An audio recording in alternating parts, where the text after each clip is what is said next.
उस मोहम्मद के फकीर से मत लड़ना, उस मोहम्मद के फकीर से मत लड़ना, वरना तेरा निशान मिट जाएगा। काश कि कोई मां आज भी ऐसी होती जो कहती कि मोहम्मद के फकीर से मत लड़ना, वरना तुम्हारा निशान मिट जाएगा। नारे कितना यकीन था। कहा कि किसको बुलाया, तो कहा मोइनुद्दीन हसन चिश्ती को। आए, रोते हुए आए हजरत गरीब नवाज। फिर जब नाम ही आ गया तो उठ कर आए और फिर कहते हैं बाबा कुतुब से ये बात बयान की कि मैं तो ये सोच रहा था कि जाऊंगा तो मज़ार मुस्तफ़ा को देखूंगा, लेकिन जब मैं गया तो मैंने जलवाए मुस्तफ़ा को देखा। हुजूर ने सीने लगा के कहा मोइनुद्दीन तुमको हिंदुस्तान जाना है, यहां रह के क्या करोगे, हिंदुस्तान जाना है तुम्हें। फरमाते मैंने हिंदुस्तान का नाम तो सुना था, कभी गया नहीं था। मैंने अर्ज़ की या रसूलल्लाह मैं कैसे जाऊंगा हिंदुस्तान, मुझे पता ही नहीं है हिंदुस्तान। तो दो तारीखी रिवायात मिलती है, मैं तारीख की बात कर रहा हूँ। तारीख के मुख्तलिफ अंदाज होते हैं कि किसी मौरिख ने लिखा कि हुजूर ने अनार में हिंदुस्तान का नक्शा बताया, और किसी मौरिख ने लिखा कि अपनी हथेली पे बताया। क्योंकि बात मेरे मुल्क की है या हमारे बुजुर्गों की बात होती है या जिनसे हम प्यार करते हैं उनकी बात होती है, तो मेरी कोशिश ये होती है कि जो प्यारी बात हो ना, आला से आला बात हो, वो पेश करूं। अनार में भी नक्शा दिखाना बड़ी बात थी, लेकिन हुजूर की हथेली पर, दस्ते मुस्तफ़ा पर हुजूर अलैहिस्सलाम ने हिंदुस्तान का नक्शा दिखाया का हिंदुस्तान ये है और तुम्हें यहाँ जाना है और तुम्हें रुकना अजमेर में है, यानी रुकने का की निशानदही भी फरमाई। गरीब नवाज ने ये तो नहीं कहा या रसूलल्लाह आप कभी नहीं गए, आपको अजमेर कैसे पता चला, क्योंकि जानते थे जो मकीने लामकां है, जो लामकां तक जाता है बगैर किसी राहबर के। जिब्रील वल्लाह तल्ला बिल्लाह, जिब्रील शबे मेराज में राहबर नहीं बनकर आए बल्कि खादिम बनकर आए। इसलिए कि जो राहबर होता है वो मंजिल तक पहुंचाता है, और जिसकी मंजिल पता ही ना हो तो अल्लाहु अकबर, जिसको मंजिल पता ना हो वो राहबर कैसे हो सकता है। मंजिल तो सफर करने वाले मुस्तफा जाने रहमत को पता थी, जिब्रील तो खादिम बन के आए थे, और खादिम का हाल ये होता है जहां तक चाह रखा और जहां से चाह छोड़ के आगे बढ़ गए। अगर मुंबई से कोई पीर साहब चले अहमदाबाद के लिए तो कहा कि चलो फला मुरीद को अपने करम से मुंबई से सूरत तक बिठा लिया, फिर सूरत से किसी को उठाकर भरूच तक बिठा लिया, और फिर भरूच से किसी को उठाकर चाहे वो अहमदाबाद तक, या फिर कहा कि नहीं यार छोड़ो अब हम अपने घर खुद जाएंगे। बिला तमसील समझाने के लिए, मिलाने के लिए नहीं। जिब्रील आए थे ना बाराती बनकर, अक्सा तक गए, पहले आसमान दूसरे आसमान। मेरे अजीज ऐसे खादिम बनकर आए थे कि जिस दरवाजे से वो रोजाना आते जाते थे वो दरवाजा भी उन्होंने इस्तेमाल नहीं किया।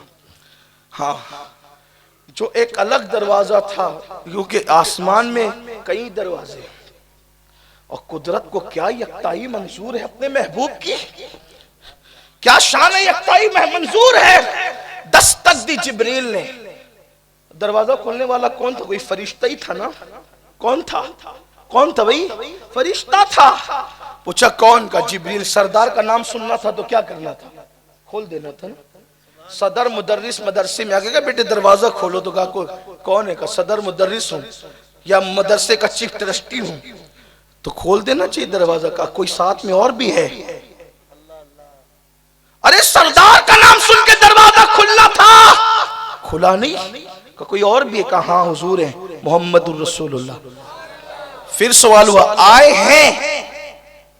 हैं कि बुलाए गए हैं। तवज्जो फरमाइए, इस हदीस को लोग पढ़ते वक्त डंडी मारते का देखा, हुजूर अलैहिस्सलाम के बारे में पूछा जा रहा है, आए हैं कि बुलाए गए हैं, तो मतलब फिर खुद अपनी मर्जी से निकालते हैं। मतलब ये कि अगर नहीं बुलाए गए होते तो दरवाजा न खुलता।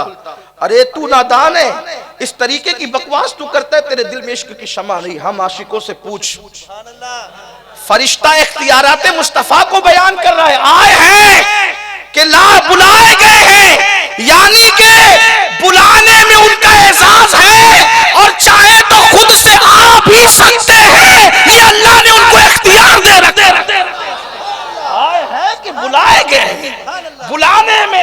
नवाज है और खुद से आने में इख्तियार है। दोनों तरफ मेरे नबी की शान है। आए हैं कि बुलाए गए। फरिश्ता कोई मुहाल बात तो नहीं करेगा ना। आए हैं कि तो जिब्रील ने कहा आज बुलाए गए। बुलाए तो दरवाजा खोल दिया गया। क्यों?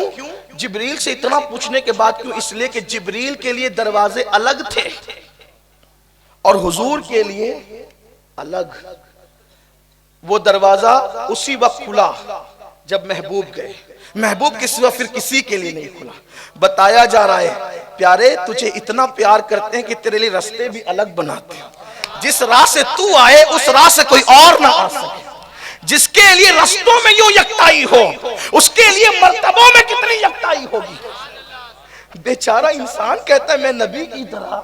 अरे वहां जिब्रील से कहा जाता है अल्लाह अकबर, जिब्रील से कहा जाता है खिदमत करो। और अगर मेराज मेरा उन्वान नहीं है लेकिन मेरे इमाम ने तो बड़ी बात कही। कहते हैं थके थे रूहुल अमी के बाजू, कहां वो दामन कहां वो पहलू, रिकाब छूटी उम्मीद टूटी निगाहे हसरत के वलवले। मैं इसकी कोई तशरीह नहीं करूंगा क्योंकि आपने बार बार मुझसे शायद इसकी तशरीह सुनी है और वैसे भी इमाम के अशार की तशरीह मेरी कोई औकात ही नहीं है। मैं बहुत छोटा सा आदमी हूं। तो कहा तुम्हें हिंदुस्तान जाना, अजमेर में क़याम करना है, हिंद जाकर तुम्हें अजमेर में क़याम करना। इन्होंने कहा ठीक है और फिर इन्होंने तैयारी कर ली और निकले। गरीब नवाज छोटे से फकीरों की एक टोली लेकर, छोटी सी टोली थी फकीरों की, तन्हा गरीब नवाज थे और कुछ फुकरा। फकीर ये नहीं, दरअसल हमारे यहाँ इस्तिलाह बदल गई है। फकीर भीख मांगने वाले को नहीं कहते। फकीर जो कहते हैं वो नवाजने वाले को कहते हैं, लेकिन लोगों ने इस्तिलाह बदली है। भिकारी, भिकारी जो होता है हमने उसको फकीर कहना शुरू किया। हालांकि फकीर वो होता है जो यदे बैजा आस्तीनों में लेकर बैठा होता है। फकीर वो होता है जिसके सर पे हाथ रख देता है तकदीर बदल जाती है। हाँ, फकीर वो होता है जिसको देख लेता है उसकी तकदीर बदल देता है। फकीरों की बड़ी शान है। मोहम्मद के फकीर, अल्लाह के फकीर, इन फकीरों की बड़ी शान है। इन फुकरा का हाल ये है ना, ये जो फकीर हैं किसी बात पे कसम उठा ले तो अल्लाह उनकी कसम पूरी कर देता है। ये वो फकीर लोग हैं जो भीख नहीं मांगते। देखे ना कितनी छोटी सी टोली लेकर चले थे फकीरों की। मैं चैलेंज के साथ कहता हूं किसी के दरवाजे पे हाथ फैलाकर खड़े हुए हो तो बता दो। लेकिन लोगों ने इस्तिलाह बदली है। इस्तिलाह देखो कितना हमारे साथ जुल्म हुआ और हमने इस्तिलाह कबूल भी कर लिया। हमने इस्तिलाह कबूल भी कर लिया। किसी बकरी काटने वाले को लोगों ने मुल्ला कह दिया। बकरी काटने वाले को मुल्ला कह दिया, टकला बनाने वाले को हजार जय वो खलीफा कह दिया। ये साजिश है। मुल्ला क्यों कहा? इसलिए कि मुल्ला उलमा में बड़ी आला डिग्री, मुफ्ती के ऊपर की भी डिग्री का नाम था मुल्ला। ये मुल्ला अली कारी, मुल्ला जीवन, ये मुल्ला। लेकिन जब वो जलील करने के लिए हमारे बुजुर्गों को बकरी काटने वाले को मुल्ला कह दिया, ये जुल्म किया। फिर बाज बदबख्तों ने खुलफा की तौहीन करने की बुनियाद पे हजामों को खलीफा कह दिया ताकि खुलफा की बेअदबी हो। लोगों ने उस इस्तिलाह को कबूल कर लिया। तो ऐसे ही फकीर जो इस्तिलाह है, फकीर का मतलब यह है कि अल्लाह अकबर, अगर हलाकों की फौज को एक कटोरे में कोई मुक़य्यद कर सकता है तो वो अल्लाह का फकीर है। ये फकीरों की शान है। तो फकीरों की छोटी सी टोली लेकर के चले, इधर चले उधर हिंदुस्तान के अंदर जो है ये गलगला हो गया जादू के जरिए से, इल्म नजूम के जरिए से, अला फला जो भी उन्होंने करना था कि एक फकीर आ रहा है, एक फकीर आ रहा है। अच्छा वो भी ये कहते थे एक फकीर आ रहा है, एक फकीर आ रहा है। बोलो फकीरों से इतने डरने की जरूरत क्या थी? एक फकीर आ रहा है, फकीर से डरने की जरूरत क्या थी? पता था फकीर भीख नहीं मांगता, फकीर इतना देता है कि काफिरों को मोमिन बना देता है, जयपाल जोगी को अब्दुल्ला बियाबानी बना देता है। तो फकीर आ रहा है, अल्लाह का फकीर आ रहा है और वो आएगा तो हुकूमत का तख्ता पलट देगा। वो आएगा तो जब फकीर आएगा हुकूमत का तख्ता पलट देगा। फकीर आएगा तो पृथ्वी राज की हुकूमत खत्म हो जाएगी। ये बात कही थी। और ये बात मौरखीन ने जो लिखी है कि सबसे ज्यादा कहने वाली जो जात थी वो पृथ्वीराज की अम्मी थी, उसकी माँ थी। उसने इतना इल्म और इतना ज्ञान हासिल किया था पृथ्वीराज की माँ ने। मौरखीन ने लिखा है, ये कोई मेरा अकीदा नहीं है, मैं नकल कर रहा हूं सिर्फ, कि वो मुर्ग की बोलियां भी समझती, परिंदों की बोलियां उसने सीख रखी थी। खुदा खुदा जाने कैसे मौरखीन ने, बाज मौरखीन ने लिखा, हिंदुस्तान की तारीख है। तो वो कहती थी कि ये जो मुर्ग बोलते हैं ना, मुर्ग जो बोलते हैं, तो ये मुर्ग कहते हैं कि वो फकीर आएगा तो तेरी हुकूमत खत्म हो जाएगी। तो वो अपने बेटे को कहती थी, बेटे को, पृथ्वीराज को, बेटा उस मोहम्मद के फकीर से मत लड़ना, उस मोहम्मद के फकीर से मत लड़ना, वरना तेरा निशान मिट जाएगा। काश कि कोई मां आज भी ऐसी होती जो कहती कि मोहम्मद के फकीर से मत लड़ना, वरना तुम्हारा निशान मिट जाएगा। नारे तकबीर, नारे तकबीर, नारे रिसालत, नारे रिसालत, जश्न गरीब नवाज, सुन्नी दावत इस्लामी, सैयद अमीनुल कादिरी साहब, नारे तकबीर। सुभान अल्लाह, सुभान मोहम्मद के फकीर से मत लड़ना, वरना पृथ्वीराज तेरा तख्त ताज, तेरा पूरा राज मिट जाएगा।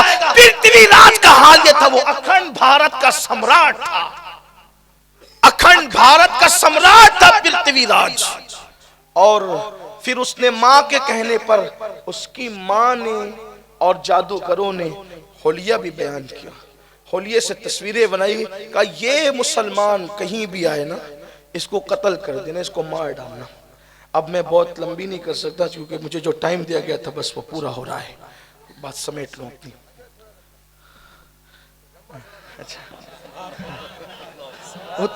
उतना याद तो रखें, आप लोग याद रखेंगे इंशाल्लाह। अच्छा चलिए, बड़ी मेहरबानी, बड़ी नवाजिश, अल्लाह ताला जिंदगी दे आपको, बेहतर जजा दे, मोहब्बतों का सिला दे आप लोग। तो बात जल्दी जल्दी करते हैं। तस्वीरें बट गई, तस्वीरें तकसीम हो गई और कहा गया कि ये जहां दिखे या तो इसको जिंदा गिरफ्तार करो या इसको मार डालो।